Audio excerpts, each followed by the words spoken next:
तो भाई big boss 19 के घर से अब जो खबर सामने आ रही है वो वाकई काफी शॉकिंग है। जी हाँ दोस्तों, कैप्टनसी टास्क को लेकर एक बड़ी अपडेट सामने आ रही है।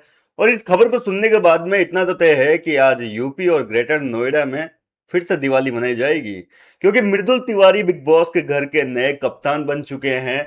और मृदुल का ये सपना था भाई, वो कैप्टन बनना चाह रहा था काफी दिनों से। आपने सुना होगा हर कैप्टनसी टास्क में मृदुल तिवारी चाहता था कि वो कैप्टन बने, कैप्टन बने, कैप्टन बने, और फाइनली देख लीजिए, किस्मत ने ऐसा साथ दिया कि मृदुल तिवारी के पास में कैप्टनसी खुद आकर यूं गोद में बैठ गई।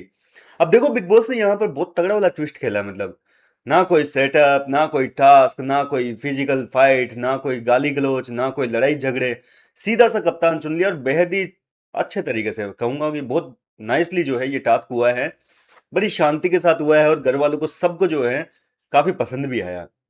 अब देखो यहाँ पे टास्क क्या है। बिग बॉस ने सबको एक पेन और पेपर दे दिया और कहा कि आप घर का अगला कप्तान किसको देखना चाहते हैं, आप उस सदस्य का नाम उस पेपर में लिखिए और एक दूसरे के साथ शेयर नहीं करेंगे। और इसके बाद में जब सबके नाम का खुलासा हुआ तो प्रनीत मोरे और मृदुल तिवारी के बीच में कांटे की टक्कर थी। हालांकि कुछ वोटों की वजह से जो है मृदुल तिवारी इस कैप्टनसी टास्क को जीत गए, यानी कि मृदुल का नाम ज्यादा कंटेस्टेंट ने अपने पेपर पर लिखा था। और इसी वजह से मृदुल तिवारी सीधे सीधे घर के नए कप्तान बन गए।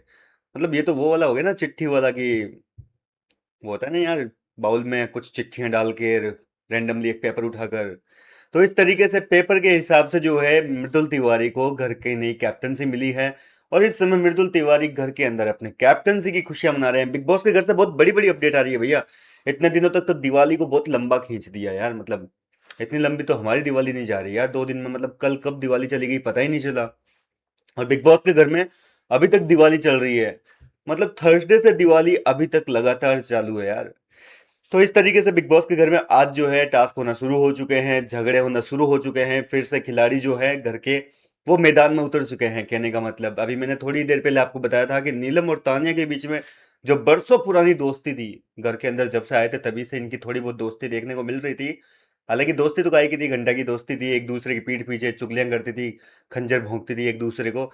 लेकिन सामने जो है दोस्त होने का नाटक करती थी, दिखावा करती थी, लोगों के सामने पीठ पीछे जाकर बुराइयां करती थी, और सामने बहन बहन बहनचारा निभाया जा रहा था। इसके अलावा फरहाना और नेहल के बीच में एक बड़ा झगड़ा हुआ है। नेहल और तान्या मित्तल के बीच में भी एक बड़ा झगड़ा हुआ है। नेहल ने सुना है कि धमकी दी है तान्या मित्तल को कि मैं तेरा जिंदगी नरक बना दूंगी, तूने मेरी और फरहाना की दोस्ती खराब कर दी। वैसे अगर देखा जाए तो फरहाना और नेहल की दोस्ती को खराब करने में तान्या मित्तल का बहुत बड़ा हाथ है। वही तो बढ़ गई थी कि नेहल तेरे बारे में कह रही थी कि नेगेटिविटी है इसके अंदर, इसके नेगेटिविटी आती है मेरे को इस दोस्ती से।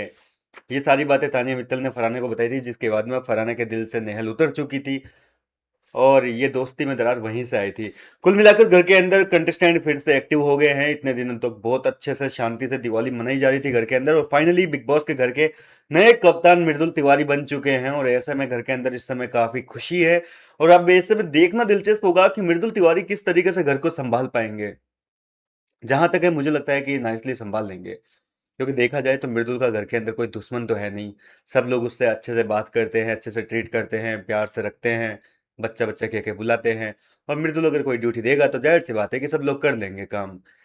उम्मीद करते हैं कि इस हफ्ते लड़ाई झगड़े भरपूर तरीके से देखने को मिले, मृदुल तिवारी को अच्छी खासी फुटेज मिले, ताकि बिग बॉस के मेकर्स ये आरोप ना लगाएं कि आप जो है दिखते नहीं हो। क्या कहना चाहेंगे आप मृदुल की कैप्टनसी को लेकर? अपनी राय मुझे कमेंट करके बताइए। मैं मिलता हूं आपसे नेक्स्ट वीडियो।